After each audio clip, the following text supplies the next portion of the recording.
बिस्मिल्लाहिर्रहमानिर्रहीम। अस्सलाम वालेकुम dear student, my name is Mohammad Ishfaq Nizami. बेटा हमारा आज का जो टॉपिक है वो है ज्योमेट्रिक आइसोमेरिज्म, जिसको हम सिस ट्रांस आइसोमेरिज्म का नाम देते हैं। इससे पहले आपने बहुत डिटेल में समझा था स्ट्रक्चरल आइसोमेरिज्म को, जिसमें ये बताया गया था कि ये एक ऐसा फिनोमिना होता है जिसमें दो या दो से ज़्यादा कंपाउंड्स होते हैं जिनका मोलेकुलर फार्मूला सेम होता है लेकिन स्ट्रक्चरल फार्मूले डिफरेंट होते हैं, और स्ट्रक्चर के चेंज होने की वजह से फिजिकल प्रॉपर्टीज में फ़र्क आ जाता है और सर्टेन केसेस में उनकी केमिकल प्रॉपर्टीज भी चेंज हो जाती हैं। इस फिनोमिना को आपने नाम दिया था स्ट्रक्चरल आइसोमेरिज्म को, और वो कंपाउंड जो ये फिनोमिना शो कर रहे होते हैं आप उनको स्ट्रक्चरल आइसोमर्स का नाम देते हैं। उसमें आपने 5 टाइप को बहुत डिटेल में समझा था। आज हम देखेंगे कि जो what you mean by geometric isomerism, और जो ज्योमेट्रिक आइसोमेरिज्म होती है इसको हम सिस ट्रांस आइसोमेरिज्म का क्यों नाम देते हैं। तो पहले तो हम इसको डिफाइन कर लेते हैं। Those compound which possess the same structural formula, इसमें थोड़ी एक और एडिशन कर लेते हैं। Those compound which possess the same molecular formula and structural formula, इनमें मॉलिक्यूलर फार्मूला तो सेम होता है, साथ साथ स्ट्रक्चरल फार्मूला भी सेम हो जाता है, but differ with respect to the position of identical group in space.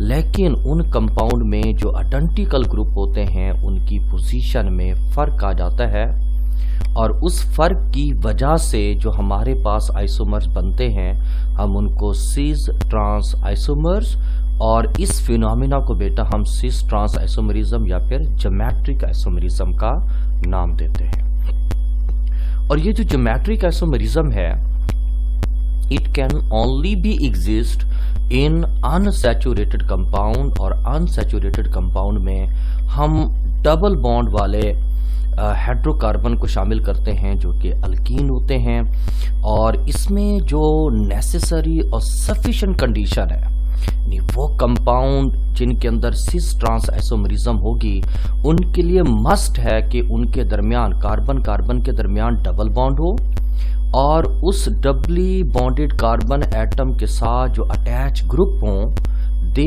Must be different from each other. आप यहाँ देख सकते हैं कि इस कार्बन के साथ अगर एक मिथाइल है तो दूसरा क्या बेटा हाइड्रोजन है, तो ये दोनों जो अटैच ग्रुप है ये एक दूसरे से डिफरेंट है, और इन डिफरेंट ग्रुप की वजह से आप इनकी पोजीशन को सामने रख के ये बता सकते हो कि वो ज्योमेट्रिक आइसोमेरिज्म में सिस है या फिर ट्रांस है।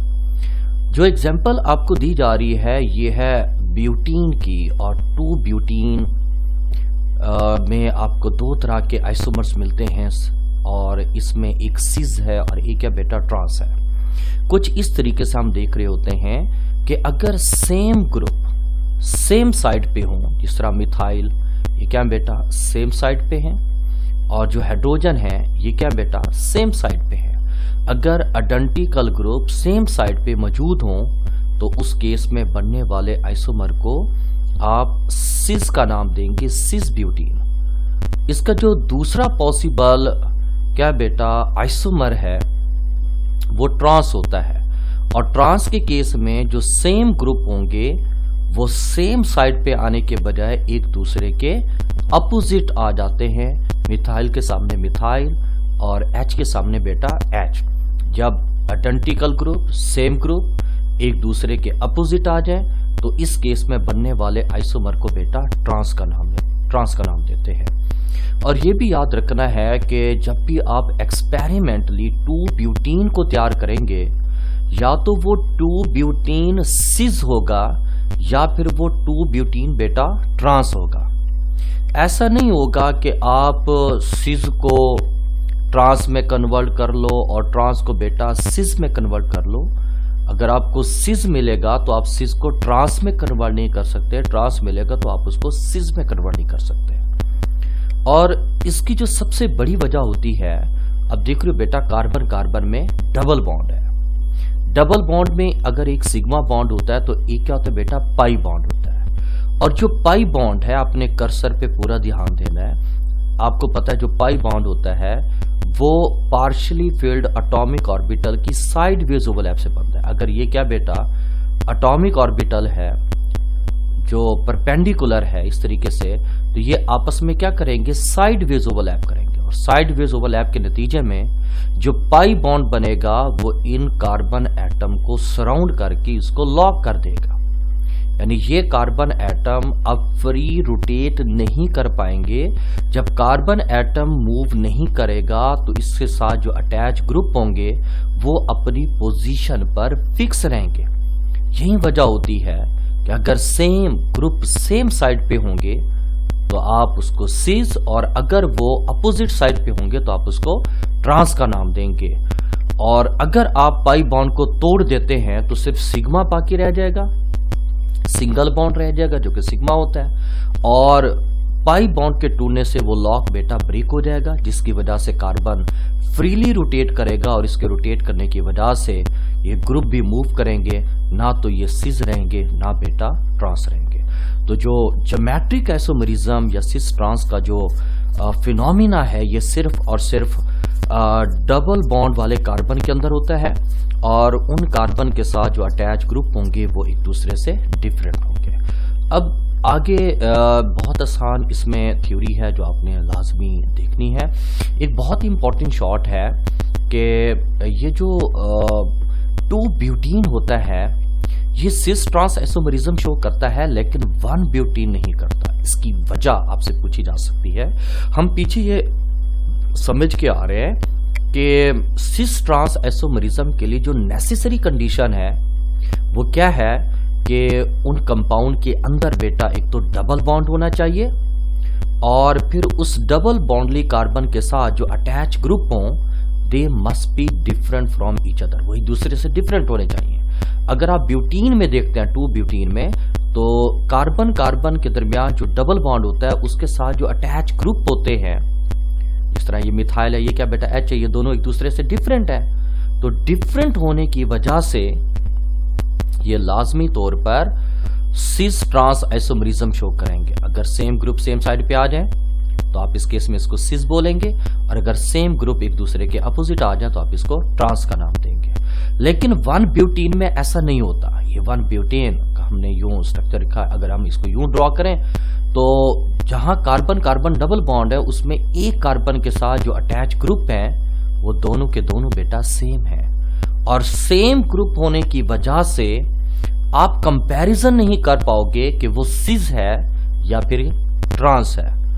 तो दो ग्रुप का डिफर होना जरूरी होता है, और ये चीज आपको सिस और ट्रांस में डिफरेंशिएट करने में आसानी दे रही होती है। एक और एक्सरसाइज का क्वेश्चन है कि why there is no free rotation around a double bond and a free rotation around a single bond. ये मैं आपसे अभी थोड़ी देर पहले डिस्कस कर रहा था कि जो सिंगल बॉन्ड होता है वो लीनियर ओवरलैप से बनता है, और इसमें जो कार्बन एटम होते हैं वो फ्रीली रोटेट करते हैं, और फ्री रोटेशन होने की वजह से ये ना तो सिस आइसोमेरिज्म शो करता है ना ही ट्रांस। लेकिन जहां कार्बन कार्बन डबल बॉन्ड होता है, एक बॉन्ड तो सिग्मा होता है, लेकिन एक क्या होता है बेटा पाई बॉन्ड होता है, और पाई बॉन्ड साइडवेज ओवरलैप से बनता है, और साइडवेज ओवरलैप के नतीजे में जो पाई इलेक्ट्रॉनिक अलाउड होगा वह इन कार्बन एटम को सराउंड कर लेगा, घेर लेगा, इसको लॉक कर देगा। जब कार्बन एटम लॉक हो जाते हैं पाई बॉन्ड की वजह से, तो वो फिक्स होने की वजह से रोटेट नहीं कर पाएंगे, जिसकी वजह से जो अटैच ग्रुप होता है वो अपनी पोजीशन पे फिक्स रहेंगे, या तो वो सिस होंगे या फिर वो ट्रांस होंगे। ठीक है बेटा, तो इनको आपने जरूर देख लेना है। कुछ एग्जांपल यहाँ पर हम देख लेते हैं। ये 2-पेंटीन है, आप देख रहे हो बेटा, ये इथाइल है, ये क्या बेटा मिथाइल है। टोटल कितने कार्बन है, 1 2 3 4 5, तो यहाँ से नंबर देंगे 1 2, दूसरे पे डबल बॉन्ड है तो ये 2-पेंटीन है। आप देख रहे हो ये मिथाइल और ये क्या बेटा इथाइल, ये दोनों as a whole alkyl group है, और ये दोनों क्या हाइड्रोजन है। अगर सेम ग्रुप सेम साइड पे होंगे तो ये सिस होगा, और अगर सेम ग्रुप यानी अल्काइल के सामने अल्काइल आ जाए, हाइड्रोजन के सामने हाइड्रोजन आ जाए, अपोजिट पोजीशन पे आ जाए, तो ये ट्रांस होगा। यहाँ पर आप देख रहे हैं कि ये 1-ब्रोमो 2-क्लोरोप्रोपीन है, जिसमें जो हैलोजन है, क्लोरीन ब्रोमीन दोनों बेटा हैलोजन है, आप इनको सेम ग्रुप मानेंगे और ये सेम साइड पे हैं, तो इस वजह से ये सिस होगा। और अगर ये हैलोजन एक दूसरे के अपोजिट साइड पे आ जाए तो इस केस में ट्रांस बन जाता है। That's the end of our lecture.